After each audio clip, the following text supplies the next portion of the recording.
আসসালামু আলাইকুম, নমস্কার। তবে চলুন আপনাদেরকে আমি আজকে একটা রেসিপি দেখাবো একদম সহজভাবে। সেটা হলো ঝুরি আলু দিয়ে টমেটো ভাজি। এই যে আলুগুলো আমি কেটে রাখছি, টমেটোটাও কেটে রাখছি। এই দেখেন টমেটো এইভাবে কেটে নিচ্ছি। রসুন এগুলা, কাঁচা লঙ্কাগুলো হাফ করে কেটে রাখছি। পেঁয়াজ কুচি। এখন আমি আলুগুলাতে নুন দিয়ে দিলাম, 1 চামচ হলুদের গুঁড়ো দিয়ে দিলাম, জিরার গুঁড়ো 1 চামচ, 1 চামচ ধনিয়ার গুঁড়ো। এখন আমি রসুনগুলো এখান থেকে নিয়ে থেতো করে দিব। রসুনগুলা আলুগুলাতে থেতো করে দিব।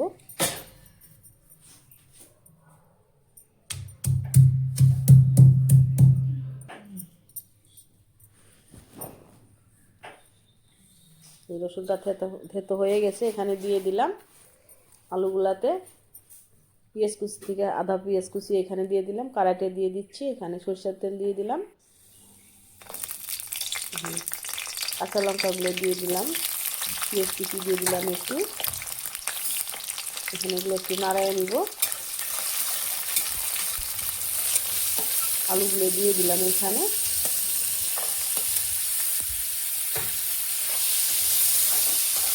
এখন আলুগুলো ভালো করে নাড়ায় ফ্রাই করে নিব। প্রথমে আলুগুলো ভালো করে ফ্রাই করতে হবে। নাড়িয়ে দিলাম ভালো করে। এখন একটু ঢাকনাটা দিয়ে দিলাম, 10 মিনিট করে ঢাকনাটা সরিয়ে দিলাম। এখন একটু নাড়ায় নিব ভালো করে আলুগুলো।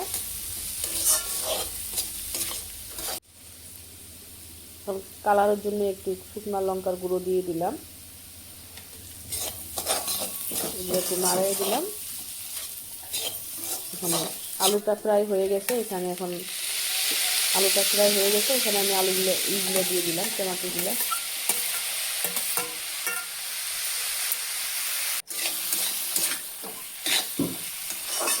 এখন এগুলো ভালো করে নাড়িয়ে নিলাম, ঢাকনাটা দিয়ে দিলাম।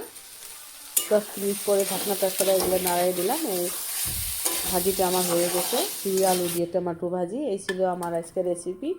খুব সহজ, খুব টেস্টি। এটা ভিডিওটা দেখে ভালো লাগলে চ্যানেলটাকে সাবস্ক্রাইব করে